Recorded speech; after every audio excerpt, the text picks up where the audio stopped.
अस्सलाम वालेकुम dear students, कैसे हैं आप सब। My name is Rayan Malik and I am here to teach you science class 8। आज हम स्टडी करेंगे चैप्टर नंबर 10 का टॉपिक प्रेशर इन लिक्विड्स। तो आइए चलते हैं बोर्ड की तरफ। सो chapter number 10 pressure and movements, topic pressure in liquids कि लिक्विड्स में प्रेशर किस तरह से जनरेट होता है। अगर हम पहले लिक्विड को डिस्कस करें तो लिक्विड के जो मॉलिक्यूल्स होते हैं वो कंपैरेटिवली गैस से वो क्लोज होते हैं और वो स्ट्रांगली हेल्ड होते हैं। इनमें फोर्स ऑफ अट्रैक्शन जो है वो भी कंपैरेटिवली गैस से स्ट्रांग होती है। क्लियर। सो अब लिक्विड में प्रेशर किस तरह से एक्सर्ट होता है। Weight of the liquid pushes down on a base creating a pressure. तो लिक्विड का जो वेट होता है वो बेसिकली उसको पुश कर रहा होता है टुवर्ड्स इट्स बेस, तो वहां पर एक प्रेशर जनरेट हो जाता है। क्लियर। अब जैसा कि हम डिस्कस करें कि प्रेशर एंड डेप्थ को, प्रेशर का डेप्थ के साथ क्या लिंक है। लाइक फॉर एग्जांपल आपको एक कंटेनर नजर आ रहा है, इसमें आपको ये एक वॉल्यूम ऑफ लिक्विड शो हो रहा है और इसमें हम अगर डिस्कस करें कि बॉटम पर प्रेशर कितना है और सरफेस पर प्रेशर कितना है। So pressure is not same at all depths. Okay, इसकी जो डेप्थ्स हैं जितनी भी, इन सब डेप्थ्स के ऊपर प्रेशर कभी भी सेम नहीं होता। ओके, जितना आप बॉटम की तरफ आते जाएंगे प्रेशर इंक्रीज करता जाएगा। मींस कि जितना हम डेप्थ की तरफ जाएंगे प्रेशर आपका इंक्रीज करता जाएगा। अगर हम फर्स्ट पॉइंट स्टडी करें, pressure is high at the bottom of the container, तो जितना हम बॉटम की तरफ आएंगे दैट्स मीन डेप्थ आपकी इंक्रीज हो गई है। तो जितना हम डीपर चले जाएंगे आपका प्रेशर उतना ज्यादा हाई होता जाएगा। Clear. That's why pressure is high at the bottom of the container. Similarly second point, pressure is low at the surface of the liquid. तो प्रेशर जो है वो लिक्विड की सरफेस के ऊपर बहुत कम होगा क्योंकि सरफेस पे आपकी डेप्थ जो है वो कम हो गई है। दैट्स व्हाई प्रेशर जो है वहां पर कम हो जाएगा। So we can say that pressure is directly proportion to depth of liquid। Liquid की डेप्थ जितनी ज्यादा होती जाएगी वहां पर प्रेशर भी उतना ज्यादा होता जाएगा। Clear. And the last point, pressure in liquid acts in all direction. तो लिक्विड का जो प्रेशर है वो ऑल डायरेक्शंस में एक्ट करता है। अब जैसा कि अगर हम इस कंटेनर में हम 3 जगह पर हम होल्ड कर रहे हैं, और जैसा कि मैंने आपसे कहा कि प्रेशर जो है वो इन सब डेप्थ्स के ऊपर सेम नहीं होता। जितना आप डीपर आते जाएंगे उसका प्रेशर ज्यादा होता जाएगा। तो अब आप ये देख सकते हैं हमने 3 होल्स किए हैं, एक टॉप पे, एक मीडियम में एंड देन एक बॉटम में। तो बिल्कुल जो टॉप वाला होल होगा वहां से आप देख सकते हैं कि वहां से वाटर जो बाहर निकल रहा है वो ज्यादा दूर नहीं जा रहा। सिमिलरली जो दरमियान वाला होल है उसका लिक्विड जो है वो ज्यादा दूर जा रहा है, और जो लास्ट बॉटम वाला होल है उसका लिक्विड और ज्यादा दूर जा रहा है बिकॉज बॉटम में डेप्थ ज्यादा हो गई है। उस डेप्थ की वजह से प्रेशर ज्यादा हो जाएगा और बॉटम में जो पानी निकल रहा है इस होल से उसका प्रेशर इतना ज्यादा होगा कि वो पानी सबसे ज्यादा आगे जाके फॉल करेगा। क्लियर। इस एक्सपेरिमेंट से हमें ये क्लियर हो गया कि जितना हम बॉटम की तरफ आते जाएंगे आपका प्रेशर इंक्रीज करता जाएगा। क्लियर। अब हम स्टडी करते हैं कि प्रेशर का डेंसिटी के साथ क्या लिंक है। So density and pressure, denser liquid have greater weight so it produce greater pressure. तो एज यू नो कि जितना आपका लिक्विड डेंसर होता जाएगा उसका वेट ऑब्वियसली इंक्रीज करता है, और जितना वेट इंक्रीज करेगा तो उस लिक्विड का प्रेशर भी इंक्रीज करेगा।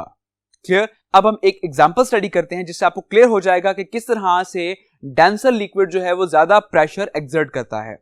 जैसा कि आपको ये 2 कंटेनर नजर आ रहे हैं, एक कंटेनर में वाटर है जिसकी डेंसिटी होती है 1000 किलोग्राम पर मीटर क्यूब, और एक कंटेनर में मर्करी प्रेजेंट है जिसकी डेंसिटी होती है 13,600 किलोग्राम पर मीटर क्यूब। ओके, सो ये जो वाटर है ये यहां पर प्रेशर जनरेट करेगा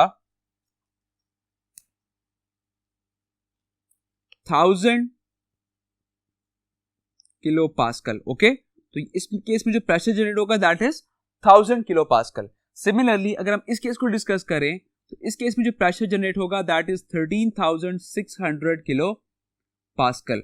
ओके, सो क्योंकि मरकरी जो है वो ज्यादा डेंसर है, आप उसकी डेंसिटी देख सकते हैं, इसकी डेंसिटी 13,600 है और इसकी सिर्फ 1000 किलोग्राम पर मीटर क्यूब है।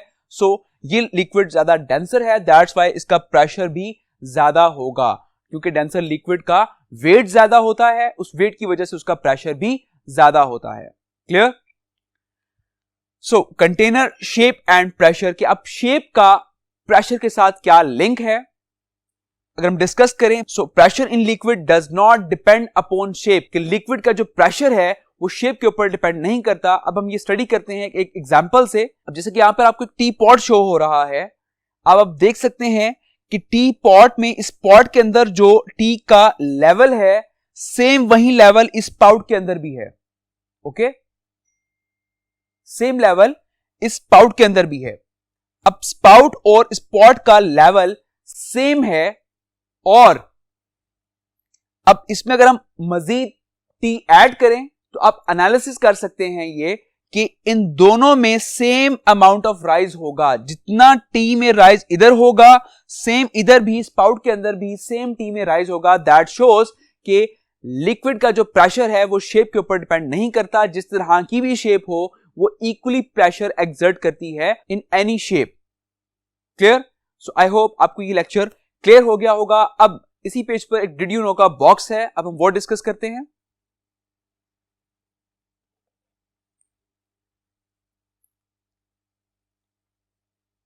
So, did you know when you dive into a swimming pool, the water exerts a pressure on your body. This pressure is called hydrostatic pressure.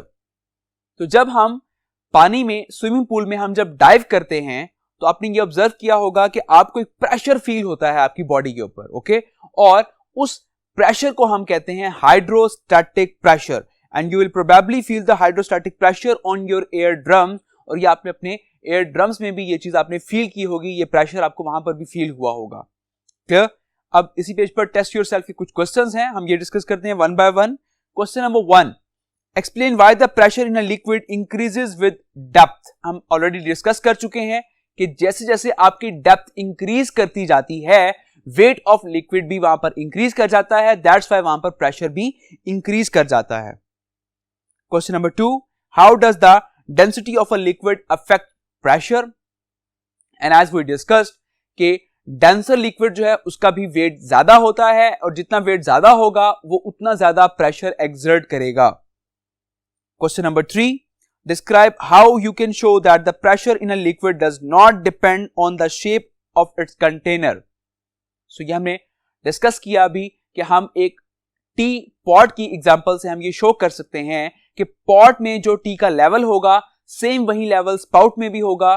So we can say by this example कि liquid का जो pressure है वो container की shape के ऊपर depend नहीं करता। Question number 4, explain why submarines need strong thick walls. तो सबमरीन्स को स्ट्रॉन्ग और थिक वॉल्स क्यों जरूरी हैं? बिकॉज उनके ऊपर भी लिक्विड जो है वो अपना प्रेशर एक्सर्ट कर रहा होता है। ओके, और ये चांसेस होते हैं कि वो सबमरीन्स की जो वॉल्स हैं वो कोलैप्स कर जाएं, दैट्स व्हाई उनको भी स्ट्रॉन्ग और थिक होना चाहिए ताकि वो प्रेशर जो है उनके ऊपर एक्सर्ट ना हो सके। Question number 5, a tank for storing liquid has a base of area 1.5 metre square. What is the pressure on the base of the tank when it contains A, water weight 4500 Newton and B, oil weight 6000 Newton. तो यहां आपने pressure find करना है, आपको area given है और force given है। तो अब हम नेक्स्ट बोर्ड पर ये प्रेशर फाइंड आउट करते हैं।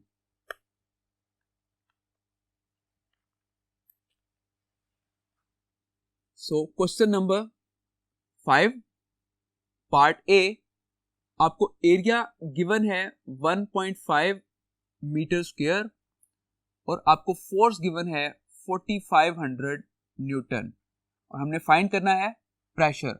As we know that pressure is equals to force over area. इस फॉर्मूले में वैल्यूज पुट करें। फोर्स की वैल्यू है आपके पास 4500 न्यूटन और एरिया की वैल्यू है 1.5 मीटर स्क्वायर। उसको जब हम डिवाइड करेंगे तो आपका आंसर आ जाएगा 3000 pascal. Clear? And so on. B case में आपसे कहा गया है कि फोर्स जो है अब वो हो गई है 6000 न्यूटन। क्लियर? अब हमने प्रेशर फाइंड आउट करना है again by using same formula P is equals to F over A। Values put करें इसमें, फोर्स की वैल्यू है 6000 न्यूटन और एरिया है 1.5 मीटर स्क्वायर, तो डिवाइड करें तो आपके पास प्रेशर का आंसर आ जाएगा 4000 न्यूटन। क्लियर? तो इस तरह से 4000 पास्कल। तो इस तरह से हम इन दो चीजों का प्रेशर फाइंड आउट कर सकते हैं। तो इस तरह से आप P is equal to F over A formula use करके प्रेशर फाइंड आउट कर सकते हैं। आई होप ये क्वेश्चंस आपको क्लियर हो गए होंगे। तो अपना बहुत सारा ख्याल रखिएगा। Take care. अल्लाह हाफिज।